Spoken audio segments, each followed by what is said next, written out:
Hi everybody, welcome to Purpose People. I'm really excited today because I've got a really good friend on called Danny Morris. He's from GLA, Global Leadership Associates, and he is very big on purpose and teaching leaders all around the world doing some amazing stuff. So welcome, Danny. Lovely to see you, Darrell, and the world's biggest microphone. It's pretty big, isn't it? It is a big microphone. Yeah, well, you know, you're global, so we thought we'd go global on the microphone. Thank you, that's very kind of you. I've got a question for you, actually. Oh, okay. So, how many of these have you done? And, you know, I know each one is going to be really rich, but have you noticed any patterns that have been going on across the different podcasts you've been doing? Yeah, so the premise of what we do is called Purpose People, and so the interviews that we've had is we've seen a lot of people live life by circumstance and then become dissatisfied.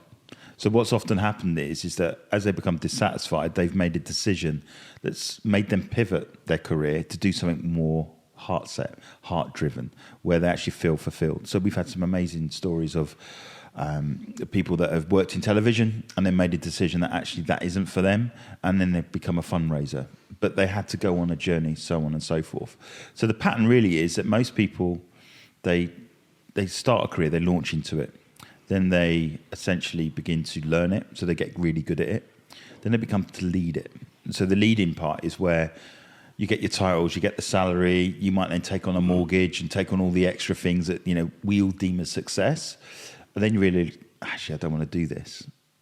And some people are stuck in that cycle of got to pay the car, the mortgage, this, that, and the education or whatever, and they don't change. And they live life fulfilled and it's just a job. Or other people say, you know what, it's worth just pressing the reset button. I'm going to quit and do something completely different.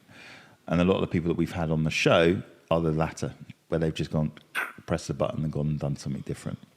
So that's the pattern. Lovely. Yeah. So tell us a little bit about your journey, Danny, because obviously you're working with leaders across the world. I know that you've done a lot of flying, obviously not so much because of COVID, but you know, how did you end up working with leaders across the world? You know, I've always wanted to do something in life that makes a difference. I wanted to, and it sounds a bit naive to say it, but I wanted to change the world a bit. Mm-hmm. But I didn't know how.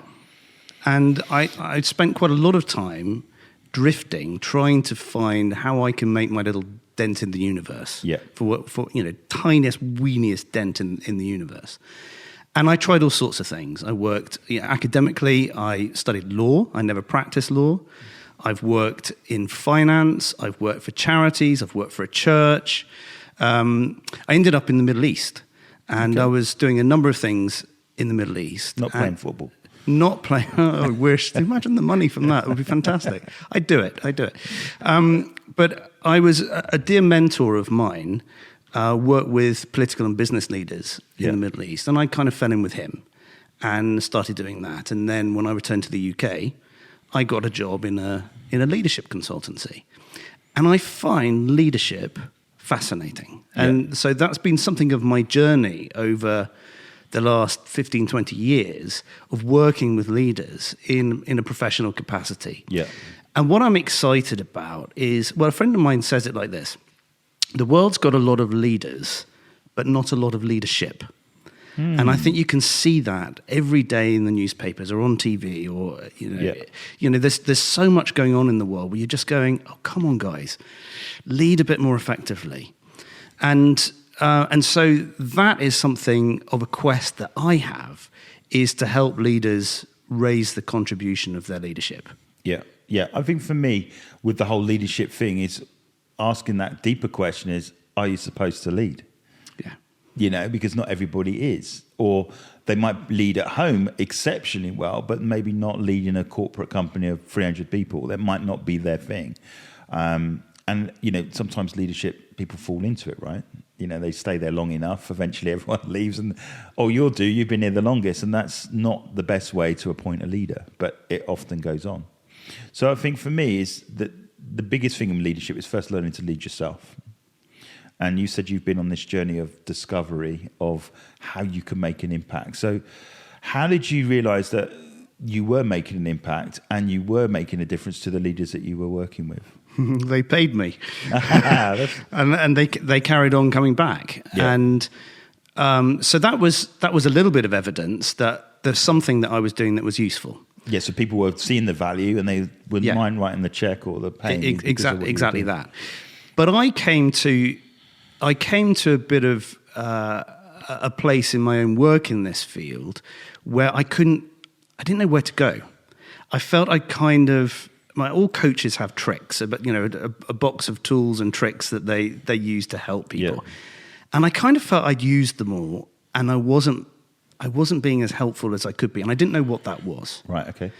And I think what really changed for me is, again, through some friends, I got into the world of thinking about wisdom, about thinking about how do you help people become wiser, and how do you help people start to see the world in a richer, more complex way. And that's what I suppose a lot of my work is now, is helping leaders at that level. Yeah. Because, a client of mine put it like this, and so he's global head of leadership for a large organization. And he talks about how in their company, they hire the brightest people. They hire the really successful people. And yet the complex world that we're in right now, that seems to, like, every day it seems to get more complex, doesn't it? Yeah. I remember before, a few years ago, we talked about the VUCA world, VUCA being volatility, uncertainty, chaos, and ambiguity, which is the context that leaders are in. And then we had COVID, which sort of took it to another place of complexity. And then since COVID, we've had to deal with the fallout of COVID, supply chain issues, and we've had the war in Ukraine, and, we've got the growing, massive, giant problem of sustainability in our world. We've got issues around modern slavery and so on and so forth. And leaders have to be in this context, and yet they can't get any brighter. They can't get any more successful because, anything that they need is provided for them. And so what's required is to be able to think differently, to shift our mindsets, to shift our assumptions, and so on. And that's the space in leadership that I work in and my colleagues work in. And I find that fascinating. Yeah, and I think the biggest shift for me within the whole leadership transition is that why am I doing what I'm doing is become more important. So let's say I'm leading in a space, but if I'm not making enough impact in that space, a lot of leaders have been big enough to say, I'm going to change what I do. So you can lead in different sectors, maybe as a generalist, so to speak. So you're a student of leadership, but they realize that, let's say they're in charge of a pension fund, and they've now been through COVID, and they go and find out that where they've been investing is suspect. Yeah. And they're going, you know what, I can't do this anymore. So they take that knowledge, that skill set or whatever, and go, you know what, I'm going to go and work with companies that invest in, sustainability, for example, and pivot out of that. So they've got their skills, they've got their leadership, they've got their abilities, but they've come out of that and said, no, I'm going to use it on a much more impactful scale where I can go to sleep at night. Because, that was the biggest thing for me when I found out, is that with the whole pension world, no one asked questions. We just all got pensions. No one asked what you were doing with the money. It was like low risk, medium risk, high risk. Depending on your level of risk, you just choose. But if, let's say, you went high risk, it's in stuff that you wouldn't know unless you asked the questions. And so I think what you've found is a lot of leaders who are playing at the top have made big choices and big decisions to say, I want to do more meaningful work and I want to impact people. So I think that's been the shift that I've seen within the marketplace, where people said, I was doing this and now I'm not. I'm going to go do it that way. Is that something that you found? Yeah, absolutely. One of the things I've done over the last 10 or 11 years, I've been chair of an amazing charity called Unseen. So I stepped down as chair last year. And Unseen is a global leader in the world of modern slavery. Yeah. And what was really interesting, 10 or 11 years ago, that subject was not in the papers. No. People weren't talking about it. And yet there's been a seismic shift in how leaders of businesses and government are now thinking about it. Yeah. And people are starting to ask questions. And, as consumers, we need to start asking questions. Yeah. Most people aren't inherently bad people. Most people are good people. Yeah. But don't realise, and just what you're saying, people don't realise the implications of things. And so when we buy a T-shirt for £4, we go, great, I've got a fantastic deal on that. Yeah. But rarely are we asking, why is this so cheap? How can a company make this so cheap? Yeah. And similarly, I think leaders of businesses have been going, okay, well, I've been cutting costs in a certain area. How is that possible? Yeah. Further down the supply chain to sustain that. And so that is part of the challenge that I think senior leaders of businesses have got to grapple with, is how do we deal with these competing priorities of, well, we need to make money because, the world depends on us making money. And at the same time, how do we do it in such a way that we ensure that people are looked after in all different parts of the world? And how do we look after the world in that as well? But I think that's what happens as well with that aspect of the consumer wanting to save money. I know you could share a little bit about, we were talking about it last night, funny enough, about now bars and car washes being quite a big indicator of, you taking a cheap option, but actually what's going on behind the scenes is probably not as savoury as you think it is. Do you want to just elaborate on that? Well, I mean, I would say some companies are very ethical about how they do that and how to make sure that car washes and nail bars are slave-free. Yeah. But if you do look at some of the data in modern slavery, there are pockets of modern slavery in the UK. Yeah. And to be clear, that is both people who are British and non-British who have been kept in a place of slavery in order to make that happen. And some companies who run car washes have been really shocked to find that up, because they're big companies that will own a group of car washes or something like that, but the major multinational businesses, and are shocked to find that out, and they've really worked hard to clean that out. I can't obviously mention names on that. But no, of course. But the point is that you're in this balance as an individual, as a consumer, where you're trying to navigate finances, and you're trying to do the right thing. Yeah. And you're left with that decision as, am I willing to pay the price to do the right thing? Which is, let's go big in terms of going macro. That's the same as leaders. That's where leaders are at right now. It's like, I can cut costs, but not necessarily the right thing to do in cutting costs. Actually, what is the responsible thing to do is say, let's get through this difficult time. It is going to be tight, but we know what we're doing the right thing. We know that we can go to sleep at night. And I think that's where leadership actually is, to say, look, you know what, it's going to be tough for the next couple of months, but we're going to push through it because we're doing the right thing. And I think that's the crisis of leadership I see out there, is that are you going to, now you've found out the information, you can't put your fingers in your ears and be ignorant. You've got to make the difficult decisions. I agree with you on that. And it's part of the competing priorities that we need to be holding simultaneously. Yeah.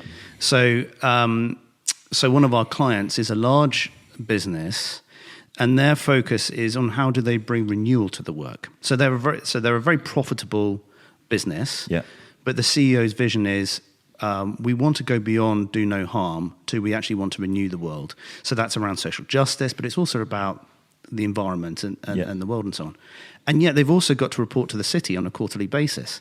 And guess what? If they don't hit their numbers, there's going to be pressure on that CEO and so on. And so it's this challenge that leaders have constantly got about how do I balance those things.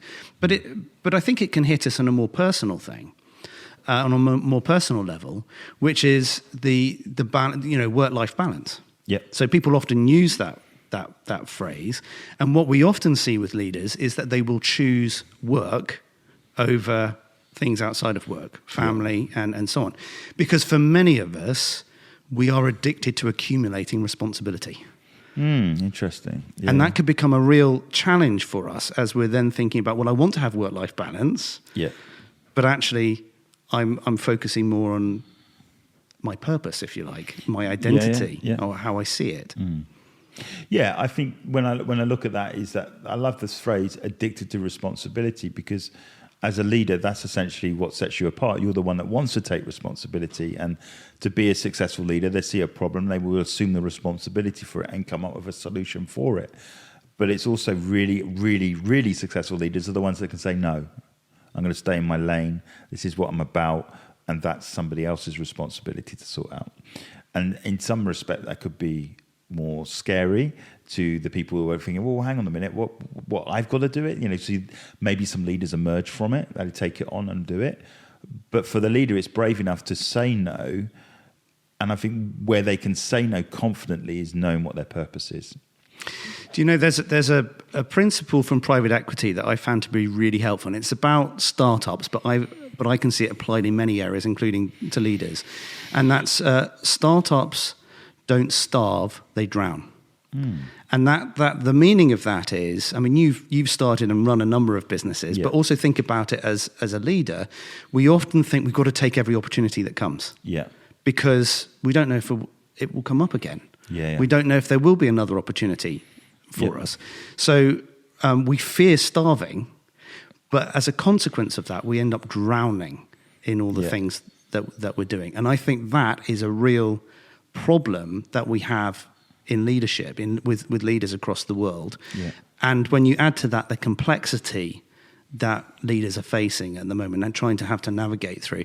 There's an academic called Bob Keegan who talks about how leaders are in over their heads now.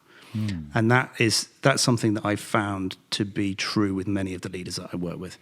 Yeah, and I think for me, leadership is more than, you know, that title on the door or that role that you have on your business card or whatever.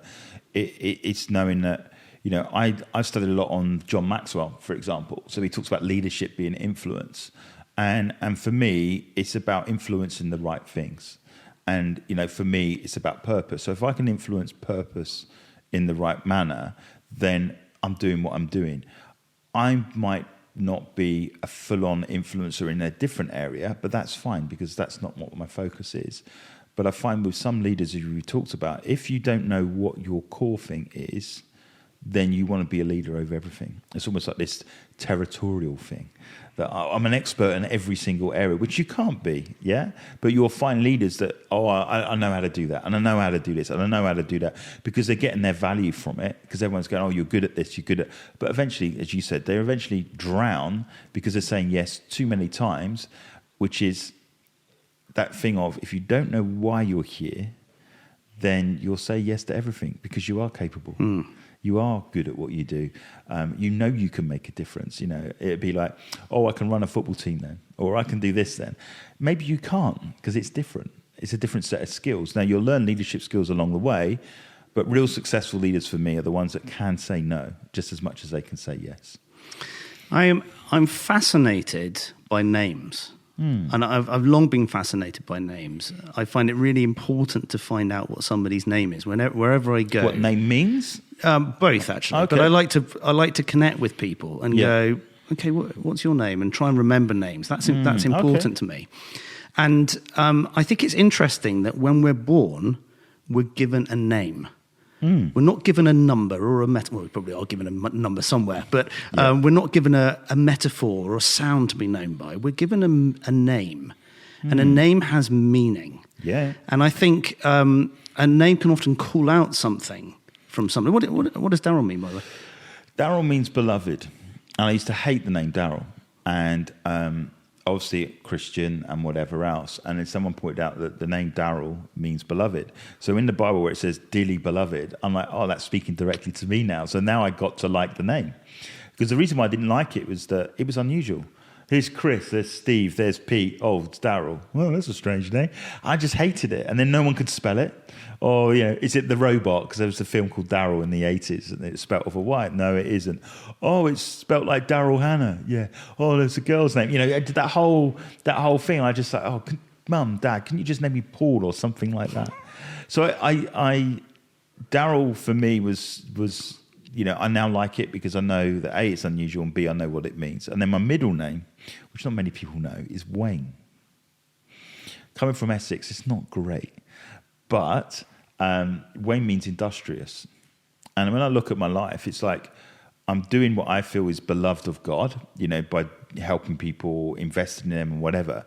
But I'm industrious about it. I keep going. There's a tenacity and a persistence. And I look at that and I go, calling a name out. It's kind of how I operate. It's almost like the name comes first and then you fall into it.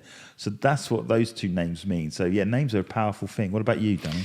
Well, so Daniel means God is my judge. Okay. And I found that quite useful over the years in terms of not defining myself on what other people think. Yeah. And sometimes I do. And so it's quite useful to have this kind of pull that says, now who are you being defined by? Yeah. Are you letting other people's voices define who you are? And sometimes I do. So I find that quite helpful. Middle name? You got middle name? Let's not go there. We'll move on from that bit of the podcast. Cuthbert. No. And anyway, so the point I was going to say is there is something that kind of calls out purpose. Yeah. From our names, but there's also something about names being incomplete.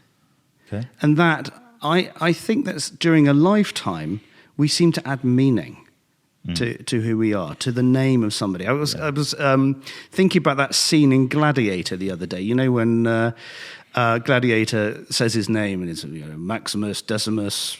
Somebody or another, son of a murdered, general of the armies of the north. Yeah, husband to a murdered wife. You can do a better Russell Crowe than I can. But there's something about his name kind of extended. Yeah, it had more meaning. It grew more meaning. Yeah. And I think that over a lifetime, we grow more meaning in who we are. Yeah, and so perhaps the meaning that we had about ourselves 20 years ago, it's still there, but we've added meaning to it over the years. So our purpose can enrich and change.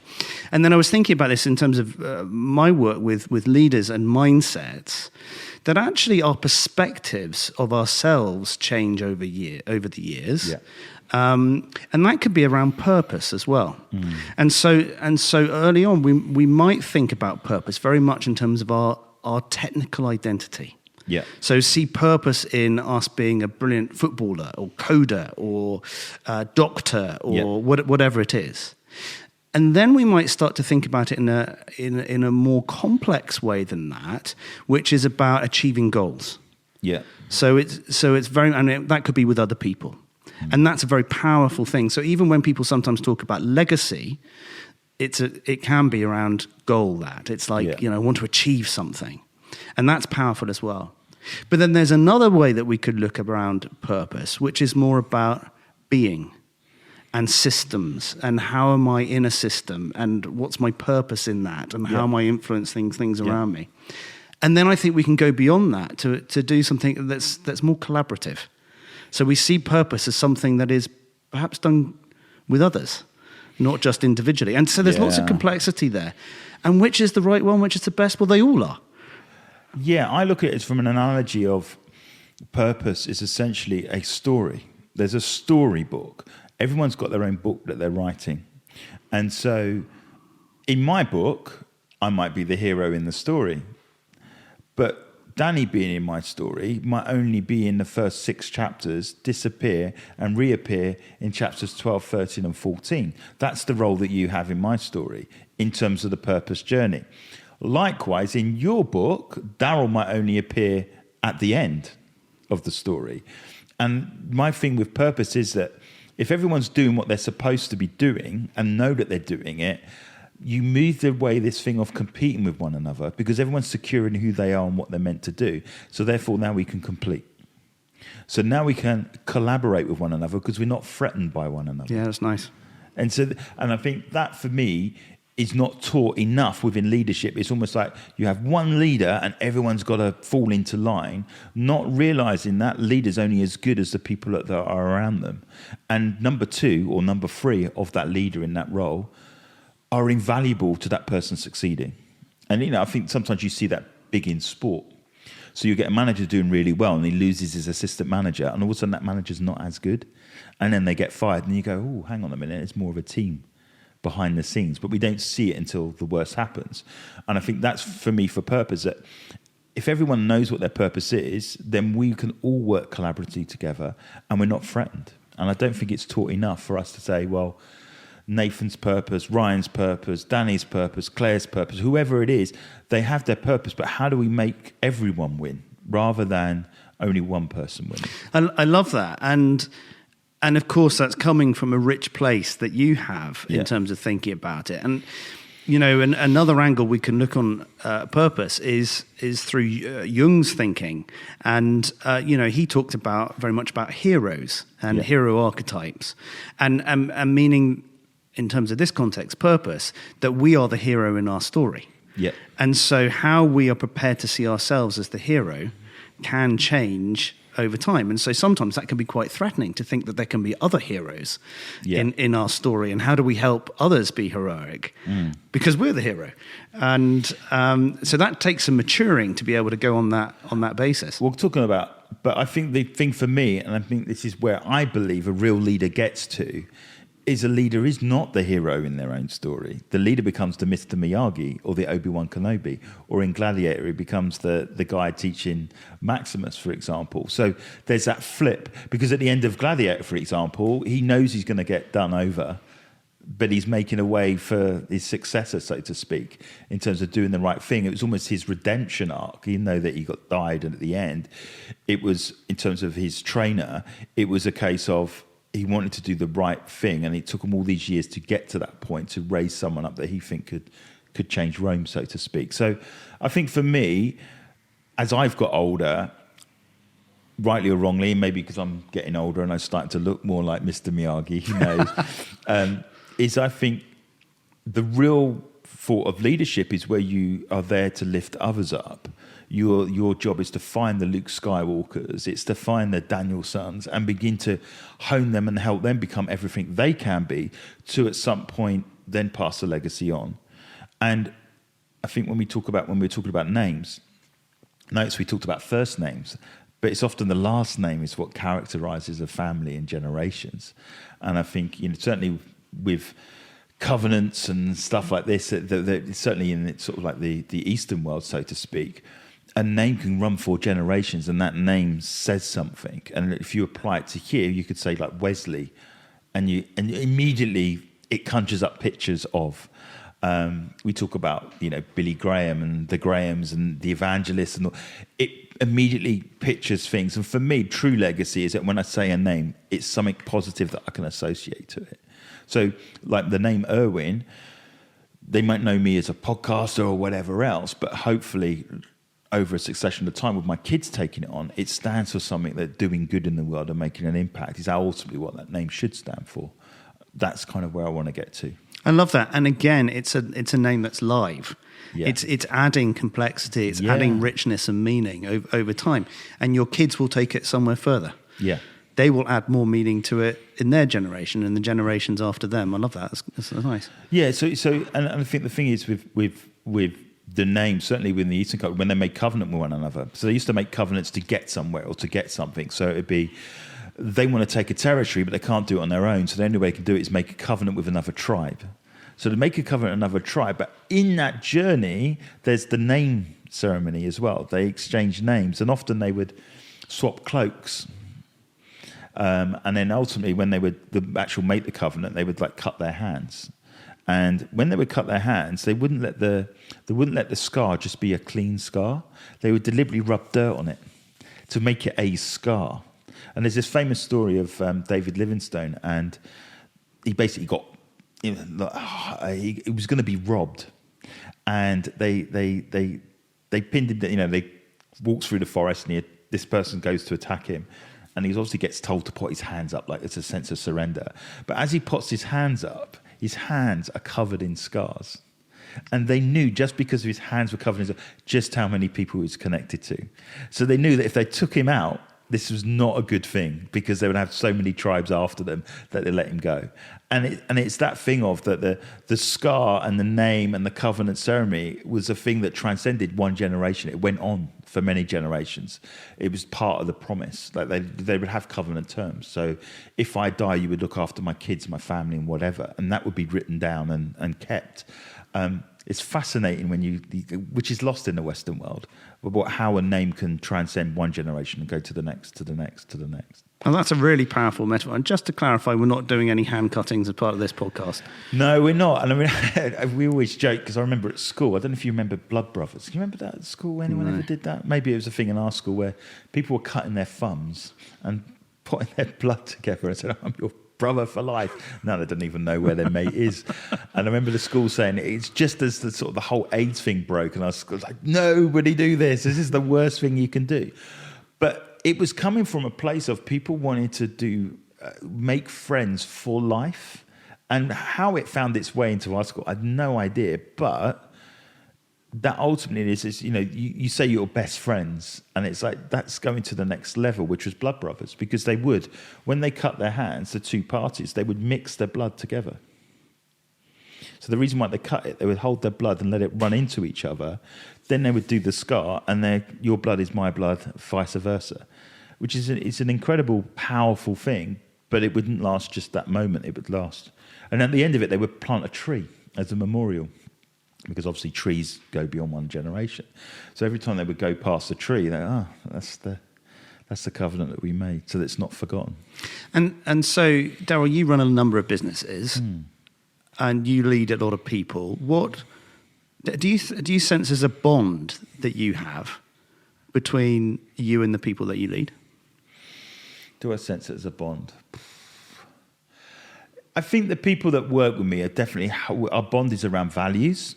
I think we kind of all share the same values, and we can call each other out if we're not adhering to those values, or if I'm not living to those values. I think so, yeah. I think the people that work with me have worked with me for a long while, and I think it's not about me as a leader, I guess, so they can see something that they can fulfill some of their purpose, and vice versa. And as I said, we were talking about a guy that we knew that's no longer working with us. Sometimes, at some point, it changes. Maybe we talk about that book, that it was 6 chapters, and they're not going to go to 7, 8, and 9, and so they move on, and they might turn up later on in the story. So it's kind of living life with that open book and recognizing that, how do I help them? How do I serve them? And that's kind of, I think that what creates a bond is I'm asking the questions of how can I help them get to where they need to get to. If it's through me, amazing, because I like being around them. We've done some music stuff like soundtracks for one individual that we didn't think it could ever happen. We didn't know how it would happen. And then for situations so dictated that eventually we wrote a soundtrack for a documentary that's gone worldwide. It's on the Nikon website. The soundtrack, it's also just gone on I think it's Water Bear, which is all about sustainability and stuff like that and the environment. And it's called A Dare to Hope. And the soundtrack's written by Nathan and George, 2 of the people in the team. But we went and saw the preview at Mayfair in London. That excites me more than anything, seeing them get their purpose. And I guess a bond comes out of that. That you've had some hand in helping them. I can't write music or anything like that, so I can't take any credit. But it was just being able to say, well, let's just try it and let's see what happens. And that's what's happened. And the guy that it features is a famous photographer called Harry Skeggs. And he's looking to do more work. So we're just, hopefully when they need a soundtrack, we'll get the shout a second time, That's what excites me. I think that's where the bond comes from, is that, can I help you fulfill your purpose? And as a result of doing that, they think, hang on a minute, you can trust me, And I wonder if, as new people come into your business or my business, they get to see that Livingstone's scars on our hands, and those scars will be the other people that we have worked with. And so there's a trust there. There's a kind of, there's a build-up of trust that they're buying into. Yeah. That they can go, that there's something here, there's an integrity here that they might choose not to be part of that. They might not like that, or they might go, I can buy into this. Yeah, and I think it's having that perspective that everybody's on the journey. And I think for me, it's a case of how can we play a part in each other's story, but having met, enhance each other's story, make it an exciting read, make it a bestseller, making it that it wants to be well read. And again, it goes on to the fact, just because of those relationships exist at this level, you don't know what's going on the generation below and the generation below that.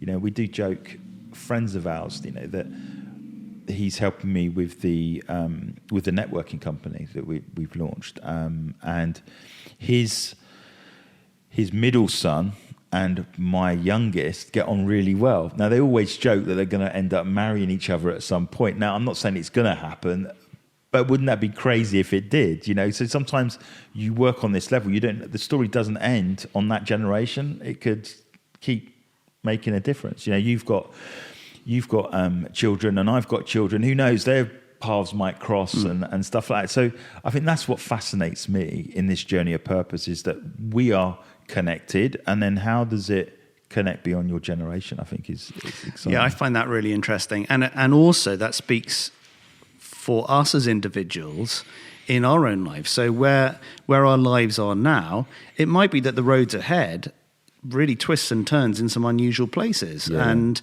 I don't just mean that in terms of the challenges and the opportunities ahead, but we might think of things that at the moment are inconceivable. Yeah.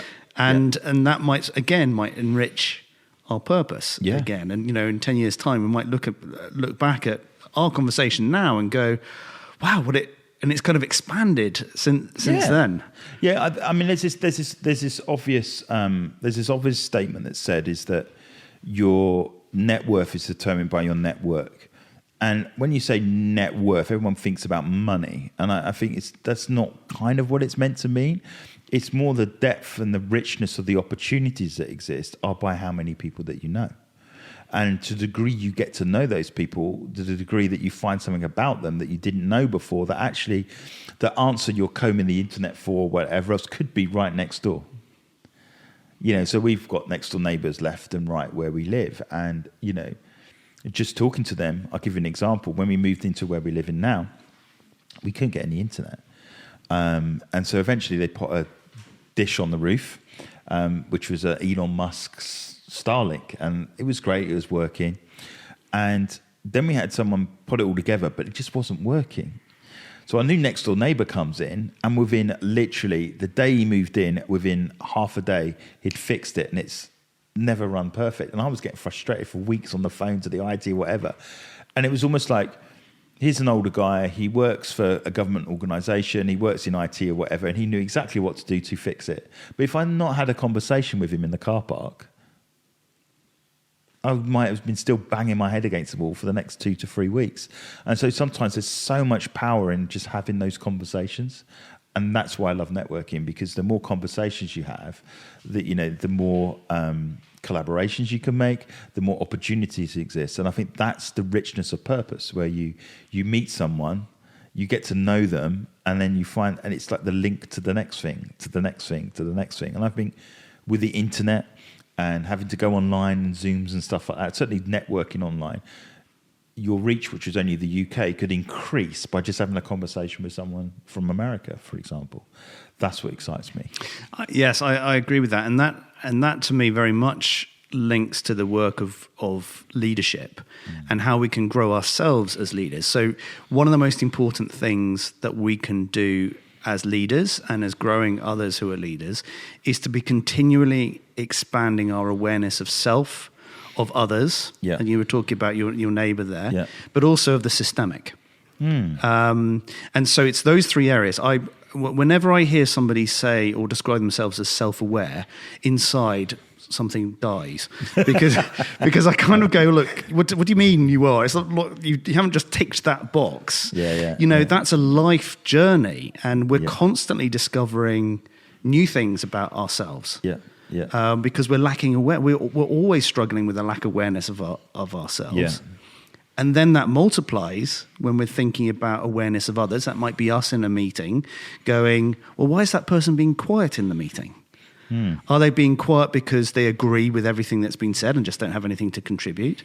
Are they quiet because inside they're raging about this conversation, but they don't know how to express that? Or did they just have an argument on their way into work or whatever it is? There are all sorts of things that we need to be doing to explore awareness of other people. But then, of course, it's also about the systemic. How systems influence us and how we can influence them. And I'll give you a lovely true story that gives you an example of this from history. There was a book that was published in 1962 by Barbara Tuchman, or late 1961 by Barbara Tuchman. And it won the Pulitzer Prize. And it's called The Guns of August. And it's a history of the causes of the First World War. And Tuchman's theory, or her hypothesis, if you like, is that it was a failure of the key protagonists, the key leaders, to think more than 2 or 3 steps ahead. So they weren't seeing the implications downstream of a decision or an action that they took. And as a result of that, it caused the chaos of the Great War. Now, the beautiful bit about this is that it happened to be the bedside reading of JFK during the Cuban Missile Crisis. Oh, wow. We know that because Bobby Kennedy, in his history of the Cuban Missile Crisis, which is called 13 Days, it's also a good read, talks about it. And so if you know the history of the Cuban Missile Crisis, Kennedy's cabinet were stuck in a binary situation. So you've got the hawks that were suggesting something that really, the implication of that could have been nuclear war. Yeah. You've got the doves that were suggesting something that would have seen US really diminish in influence and power and so on, which again was unthinkable. And Kennedy was in this situation where he was stuck in a binary situation. Wow. So systemically, he was noticing something that was going on, Yeah. and his reaction was, we need to do better than this. Yeah. Yeah. We've got a system here that's going to destroy us one way or t'other. We need to do better than this. And so I think it's that growing awareness for leaders in those three areas, I think is enormous. It's an interesting one, because what I find interesting about that systemic thing is that in certain areas of problem solving, it actually is better that someone comes from the outside with no knowledge that can see it as a point of, you want to get here, you want to get there, I don't know how you're going to, and come up with some crazy solution that they wouldn't have thought of. So I'll give you an example in code. So like working like on a software program, and there's a bug or there's a certain situation, it's like, how do we get around this? I'm not very code focused. I've never coded or whatever. There are times where I've advised stuff from a leadership perspective where you could go, well, actually, can we just tell them this doesn't work? As in, it doesn't make any sense from a user experience perspective, rather than trying to code something that's doing your head in. And then it's like, well, we never asked. Well, then ask. And that's a different solution. Because the coder's saying, well, I just do more code. And everyone around was like, do more code, when in fact the solution is actually just change, and being brave enough that actually the solution was no code, as in don't do any, and let's just change what we're doing. And I think you see that in a lot of situations. And I think, that book that was written, and I think that's the thing as leaders, is I do believe, and I'm encouraging you, Danny, as well, that the stuff that you learn, you need to get written down as a legacy to pass on to someone else. So who knows, that book that you've written may inform someone else of saying, this is how to deal with the situation, or can you see a similarity here, and give them the confidence and give them the clarity to make the choices that are needed for the next generation. Because I don't think there's anything new under the sun, but there is a result of lost knowledge. And sometimes we have to just keep repeating it, pass it on from one generation to the next, to the next, to the next. And I think that's what a responsibility leaders have, is to all the lessons that you learn, don't let them die with you, pass them on to someone else. And a book's a great way of getting them across. It reminds me a little bit of, there was some really good research that came out of MIT about 15 years ago. And they were grappling with the question, why do good teams fail? Which is, as a Liverpool fan, you'll be very interested in, I'm sure. Sorry, I had to get that in. But it's a powerful question. Why do good teams fail? Not why do teams fail. Why do good teams fail? And one of their key findings was that often people will begin by brain dumping ideas, and they'll jump to solutions rather than having a firm grasp of the context. Yeah, yeah. And that whole context of what's the story. Yeah. The story generationally, as you've just been describing, the story around what you were describing with that example with coding. Yeah. It's so powerful. It's asking, well, what's that context? What's that story? And that can often be systemic. Yeah, but massive context is a massive thing that's often left out of decision making. That person's just grumpy, or that person's just disruptive. Hang on a minute, what's the context? Do we take enough time to find out what's really going on, to be able to go, okay, now I can understand. Whether that might be right or wrong, but at least you can have some empathy of how they've arrived at those decisions. And I think, sport is a classic one, isn't it? Every spectator knows how a club should be run and who they should sign, yeah. But we don't know context. Why is that manager not buying those players? Well, maybe the club just doesn't have the money. It could be as simple as that. As a Liverpool fan, that seems to be the classic thing. It's like, the Liverpool aren't buying the right players, and you go, well, yeah, but if you took a step back, they've built a brand new stand, they're halfway building through another one, and they've built a brand new training ground. Where's the money? And yet 4 years before, they almost went bust.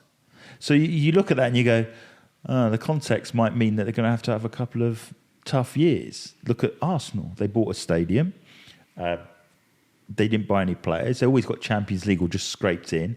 And they were terrible for 4, 5, 6 years because they were paying the stadium off. They didn't go and spend the money, whatever else. They didn't have a state buy them and whatever else. And I think context in sport is often lost, and it's the same with leadership. It's just asking those, what's the scenario that they're making their decisions on, and what are the restrictions? I think they call it, what's the word they call it? What are the constraints? So often we talk about what's the vision, but also what's the constraints behind getting to that vision, because it's not an open road, and I think that as leaders, you've got to deal with the constraints, and that's where the creativity comes. How do you get to where you need to get to with limited funds? And the classic famous one was the Oakland A's. I don't know if you've ever seen the film Moneyball. Yeah. And their thing was, we haven't got the money to compete with the big guys, but we got data. So then they started signing players based on data. They know that this person always made first base. Okay, well, let's just sign them. Oh, but they're not a great player. Yeah, but in the context of the game, we need someone to always get to first base. So they started to sign players based on data as opposed to big checks for the best players. And then I think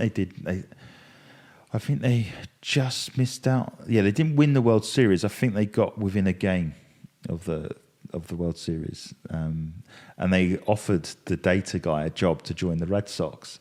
And he turned them down because he said, I want to win it with this team. And if I don't win it with this team, at least I tried. Which is quite an interesting, quite refreshing story. But again, it's context. But in the midst of context, that's where leadership rises, because you have to be creative. Yeah, I was working with a large multinational, and I was together with about a dozen of their top leaders. And I got them to tell the story of their business, the story of their company. Now, some of them had been around, a couple of them had been around since the company had created from a merger about 20 years ago. And some of them had only just started. And what was interesting, as they told the story, they discovered things that happened a long time ago that are still affecting the business today.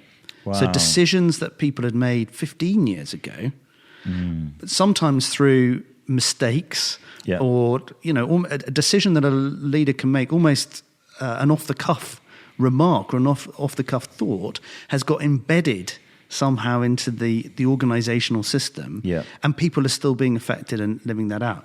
And there were a number of kind of aha moments for them as they were going, oh my goodness, we do this now because of that. And some of those were positive things. But some of them were also, this is dumb. Why are we doing this? We need to change this. And it is that whole story. And, it is that kind of, let's look at our own data to go back to the Moneyball thing and see what's going on here, how that's affecting us. But it's making decisions. It's the same with investment. We talk about investment. Most people are making a decision on investment over now for these last 3 years. But if you open it up to the last 100 years, this is a pattern that always happens. Inflation goes up. So if you look at that decision on the next 100 years, now you can make decisions based on, do I hold? Do I stick? Do I hold on to that property? Because, property prices are going down. And then you can actually plan. That's why I've not done it, but certainly, where people talk about 100-year vision. And I think what's interesting there is that when you look at that and you know those patterns, you can then manage the cash flow of a business around that. So when it's like making hay and you're making loads of money, then invest it in property when it's low. That's a different way of looking at life. But when you look at it generations, you have a fresh context to realize it's not weird. And I think from a leadership perspective, John Maxwell teaches, I can't remember where he got it from, whether it was him or not, the whole team building thing, forming, storming, norming and performing. I didn't know that. So then I'm running a football team and it's all getting a bit stormy.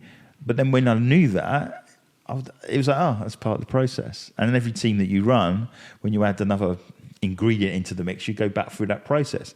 Knowing those things really helps you when building teams.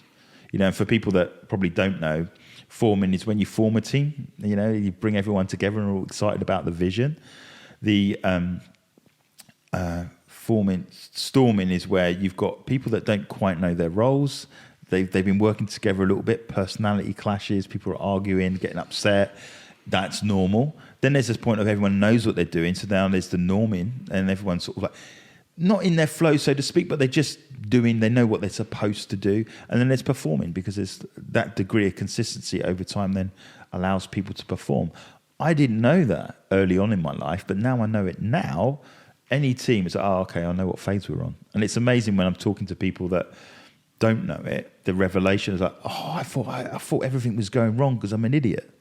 You know, and it's like, no, it's not. That's just what happens when you're building teams. And of course it works in a cyclical nature as well. Yeah. So just as soon as you start performing, you then start storming again. Yeah. You know, there'll be something that will trigger, you know, the clouds of confusion and angst between colleagues, and you know, that happens, and just being able to find ways to work that through on an ongoing basis. Or you have one person leave, you know, that changes the team. Or another person join, that changes the team. It's a new team. Yeah, definitely. And I think for me, it goes back to this thing of when we're talking about leadership, is that learning the lessons from other leaders empower us to make decisions. And I think a leader that is successful is someone that constantly is learning, constantly bringing on new information, constantly reading. And I think one thing, we often read books about the latest leadership lessons, but we don't read enough about the leaders of the past.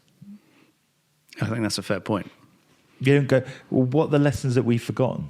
You know, what happened, as you said, First World War, what happened before? You know, there were leaders, really good leaders then, making decisions, but it's history. We don't read it so much. We want the new thing rather than, well, actually, if some of the leaders looked about the mistakes of the past and may not keep repeating them future and over and over and over again.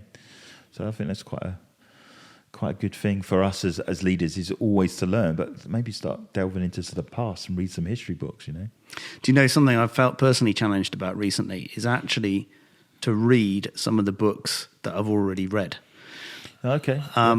Because I feel about that for a number of reasons. Partly because, you know, people talk about Jeff Bezos being one of the world's richest men, but people fail to mention that I'm probably one of the key people that's made him as rich as he is by the amount of books that I've bought from him over the years. You know, in terms, I'm sure everybody's got their own story in that as well. Yeah. So I'm always like, I want to buy the latest thing, the latest book, as you're saying. Yeah. And actually, why do I always need to do that? I want to go back to reading some books that have really inspired me over the years and go back to them. These are friends, these are counselors, these are guides. Yeah. So I'm trying to do that more as well. So go back to my own history, if you like. Yeah, but I think what you'll find with those books, that you're in a different place as well. So your perspective is different. Good. And so you might read the book and go, I don't remember this. Because when you were reading it, you might be going through a tough time. So the tough time coping mechanisms are the thing that were elevating off the page. But, you know, for me, you might be in a place where it's success, and how do you deal with success, or how do you deal when you're succeeding and other people are criticizing you? How do you handle that? Well, when you're reading that same book, you'll be like, oh, I didn't notice that was there. It just wasn't covered, because obviously books cover a lot of information. So, Danny, it's been absolutely brilliant. I've really enjoyed it today. I know we could go on for another 2 hours like Joe Rogan, but I've had an amazing time, and thank you for your insights. Oh, you're welcome. It's been lovely doing this. Thanks so much for asking me. Hey everybody, just to let you know that you can watch this on obviously YouTube, but you can also go Spotify, Apple and Google as well on the podcast. So like and subscribe and follow, and we'll see you next time. Thank you.